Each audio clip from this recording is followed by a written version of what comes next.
Dzień dobry. Did I say that right? I've been practicing for 2 years on how to say that phrase properly, and I hope I did justice. Yeah, so how are you feeling today? Great? How was the alcohol? All right, so today I'm going to talk about how technical writers can step up to the challenge of being Scrum Masters of their team. Who here are Scrum Masters? Cool. So I see a couple of hands. Who here are technical writers and Scrum Master? Amazing. Cool. So maybe you guys can also help me out later when I have questions from the audience. So so let's continue. Well, just a little introduction about myself. I'm Maryland. I'm originally from the Philippines, so maybe Gosha can add that to the list of countries.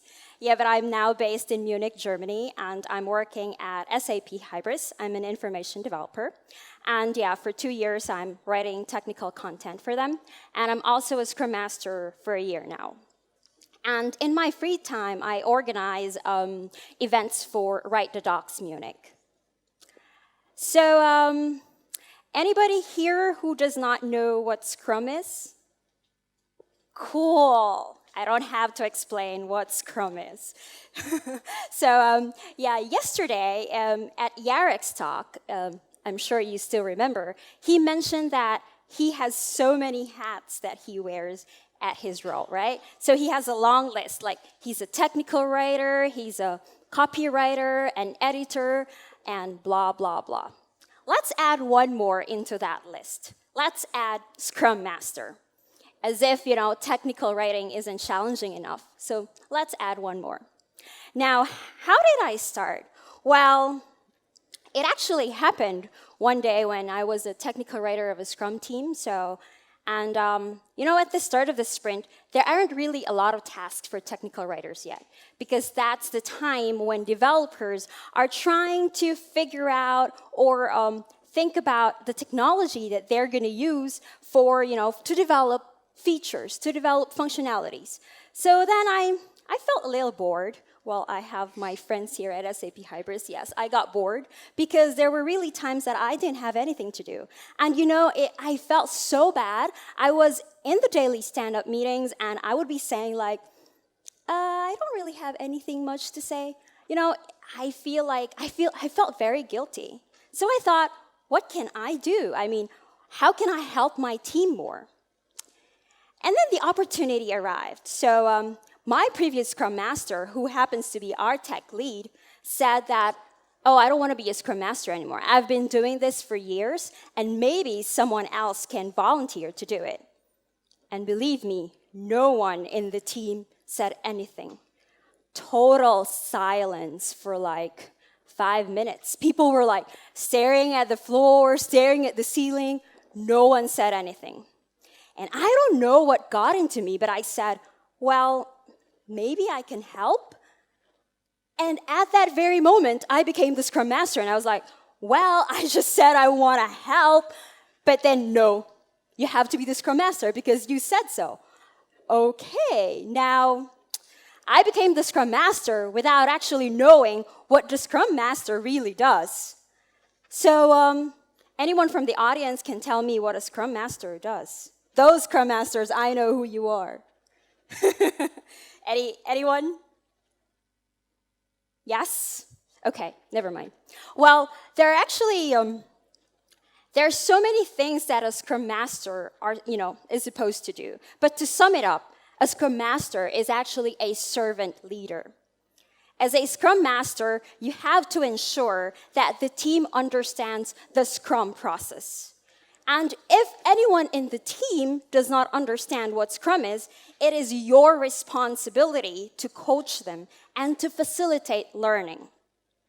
Another thing is that a Scrum Master helps the team. For instance, you have to help the product owner communicate the vision or the goals for the sprint or for the release. And a Scrum Master must also ensure that you communicate everything and that it is clearly written in your internal space, so that your teammates would be able to feel and would be encouraged to work hard, to contribute, and to deliver a product. And also, as a Scrum Master, you have to lead by example. What I'm saying is, if you actually decided and agreed on having all these processes, then maybe you should also follow them. For instance, if you want your team to be on time during your meetings, you should be there 5 minutes before the meeting starts, right? So that's how it is as a Scrum Master. And I could go on and on about the many responsibilities of the Scrum Master, and you might be thinking, oh my God, she's actually telling me that I should become a Scrum Master, but then she gives me all of these things that she needs to do. Now, why do we do it? Well, you should become a Scrum Master because first, it expands your skill set. You know, in IT, our industry is so fast-paced, like everything is changing. But then we have this saying that says, evolve or die. So we need to constantly improve our skill set, and we need to constantly find our opportunities to be able to improve. And another thing is that it adds value to you and your team. You know, isn't it great to be able to do more than, you know, the responsibilities of a technical writer? I really like the idea of being able to go beyond my responsibilities as a writer. So then that's why I did the Scrum Master role. And it also adds value to their team. You are able to share all the knowledge and your skills and your talents. And of course, you leverage existing skills. Why? Because there are so many characteristics of a technical writer that make them a good Scrum Master. Number one, you're very good at organization. You have really strong organizational skills. Am I correct? Yes? True. So that is also very important when you're a Scrum Master. You organize and facilitate all these meetings, and so that really is important. Number two, you are able to foresee all these issues before they even reach your customers and your readers. So that is very important as a Scrum Master, that you're able to fix something or like do something before an issue arises. And then also another thing is that you're very good in collaboration. You collaborate effectively with other people. So that really makes you a good Scrum Master with all those characteristics. And another thing is that you get more insight. You know, in my team, so in our company at SAP Hybris, we actually work on a tiny piece of a tiny piece of the bigger product. And if you're the Scrum Master, you get an insight of all those tiny pieces that work together that make an amazing product. Because you know what other teams are doing, basically by talking to other Scrum Masters. And you know all the dependencies, and you already know that what are the things that would stop you from releasing. So I hope I convinced you to become a Scrum Master. Now the next question is, how can you become a Scrum Master? Well, first, scrum.org. It's very important. Scrum Guide. You have to study the Scrum Guide. And it's a very short read. It's about 16 pages. And it's very important that we understand the aspect of Scrum, the basics of Scrum. And as a Scrum Master, because you are responsible, right, for making sure that everyone in the team understands Scrum. So you have to study that. And there are also trainings out there that you can enroll yourself in. And also, if needed, you can get a certification. So you can be a certified Scrum Master. Another thing is that you connect with other Scrum Masters. So basically, you can go for meetup events that are about Scrum Masters, and you can also ask around people who are Scrum Masters, and I know there are several people who are Scrum Masters here. Maybe you can ask them, what are the things what advices can they give you to become one? And another thing is that you just have to learn by doing. Nike says, just do it. So we just have to do it. We learn by doing things, right? You don't just study something and then don't do it because you're going to forget it. You have to constantly learn and do it. And another thing is that you also consult other teams. What I'm saying is that, different teams have different processes and different needs. Now, you can go there and ask them, so what are your best practices? Can you tell me? And you get that from each team. And maybe in the future, you'll be the best Scrum team ever because you already have all these best practices from any other team. So that really makes you a very good Scrum Master. But, in my company, I'm actually not the only one who's the Scrum Master and technical writer. Now, 5 out of 20 technical writers are also Scrum Masters. And here is what they think about doing their role. So I asked them this question: what do you like about the Scrum Master role? And here are their responses. So they get an understanding of a bigger picture of the product. They like to solve problems and they organize things. Well, it's really amazing to find solutions to problems. They get an overview of what their team is doing. So basically now they know who is an expert of what. So if there is something that needs to be done, let's say, for example, we need to integrate API documentation. Then they know who can integrate this tool for them. And of course, building strong human relationships. You have to constantly be in touch with your team and you bond with them. So you get to interact with people on a daily basis. And then you're also more involved in the project. You're not just there to document. You're there in the daily stand-up meetings, in the retrospective, basically in every meeting of that is a requirement for Scrum. And then I like to help my team. Yes, that's true. It's so rewarding to be able to help your team. So now that we've answered why you should become a Scrum Master and how you can become one, now what are the benefits that you get when you're a Scrum Master and a technical writer at the same time?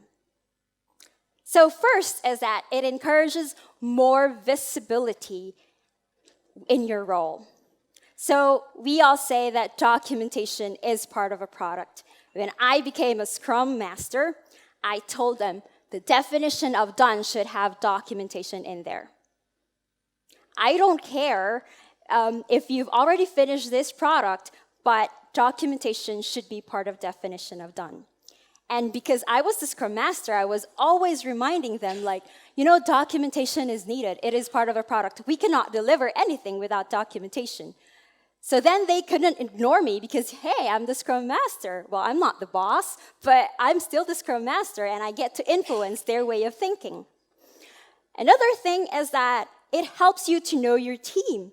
Now, being a Scrum Master, I know what works with my teammates. I know their expertise. I know all their struggles, and I even know what their vacation plans are, because they come to me and they tell me, oh, in the summer, I'm going to this place. And, it's so cool because now I feel like I'm closer to them and I'm like friends with them. So that's what really makes me, that's what really makes me enjoy being the Scrum Master.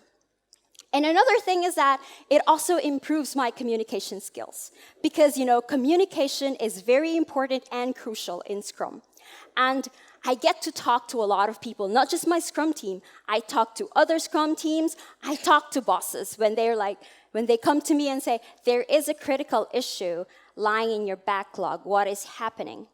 So basically, I'm the frontliner of my team. And, I know there's a critical bug, and, we're going to have a look into it, and we'll fix it. So now I'm more calm when I get all these issues, so I don't panic anymore. And that's really a great thing. And another thing is that it increases the quality of the product and the documentation. Why? Because I'm more involved really at the early stages of building the product. So when I see, say, for example, some mock-ups, UI mock-ups, and I see, oh my God, there is this, very inconsistent labels. Can we fix it? I don't wait until the product is done and then tell my suggestions. I'm there since the beginning. So then that also improves the product. And also, with regards to documentation, sometimes support team gives us tickets and says, oh, there's a bug reported by a customer.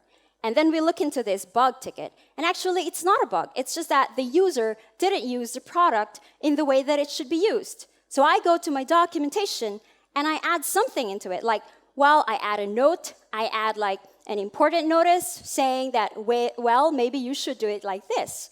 Because, so you don't encounter that issue. So basically, that really helped me improve my documentation and, of course, the product of my team. I will tell you a story. Just a few weeks ago, one guy, he's an architect, a solution architect of another company, and he wrote this blog post about our product. And one by one, he said, oh, it doesn't work. Oh, it's not like the way it should be done, blah, blah, blah, blah, blah, blah. And we saw the blog post. It was posted on LinkedIn. And we were like, what is he saying? He didn't even read the documentation. And it's not the guy's fault. Maybe he didn't read the documentation, but he went into the software and he didn't know what to do with it because our UI was not intuitive enough. So we had a meeting and we said, how do we make our user interface more intuitive so that people will not get lost and they will understand how to use the product? So you see, we improved the product and, of course, our documentation. So to wrap up the talk, here is why you should become a Scrum Master. First, it expands your skill set. It adds value to you and your team. You get more insight of the product, and you leverage your existing skills. How? Well, first, you study the Scrum Guide. You network with other Scrum Masters. You learn by doing. You just practice. And then you consult other teams. What? Well, it encourages visibility of your role. It helps you to know your team even more. It improves your communication skills. And lastly, it increases quality of your product and your documentation. So that's all for me for today. Dziękuję. Did I say that right? Thank you. That was awesome. Thank you. It was a really nice dziękuję. Okay, guys, do you have questions to Maryland? Yes. Wow, loads of questions. Okay. Hello, great Yes. presentation. Thank you. You mentioned Scrum Guide. Yes. Is it one universal Scrum Guide or is it different in every company? It is. So the Scrum Guide is actually from scrum.org, and they have just released this new guide in 2016, I think. So yeah, it's just a universal one that you can follow. Thank you. Thank you for promoting being a Scrum Master. I actually have two questions. Yes. One, does your team consist only of tech writers? No. No. Because about the definition of done, I wanted to ask how to ensure the development team completes the sprint, because documentation often comes later than after development is over. And the second question would be, do you have some official procedures how Scrum Masters of different teams communicate? How do they share information? Okay, so to answer your first question, in my team, I'm actually the only technical writer, and then I have 6 other developers, senior developers, and then I have a QA specialist. And what I do is that at the start of the sprint, at the start of the release, we have the product requirements definition. So I actually go into that, and I'm also involved in the sprint planning, obviously, because I'm the Scrum Master. So I already foresee what are the features that will be delivered in the sprint. So I go there, and I use my imagination. Let's just say it's a save button that they need to implement. So I write that down. And then when it comes to the demo, then that's the time I really push and, finalize my documentation. So I try to go in parallel with them so that I don't get lost in the end.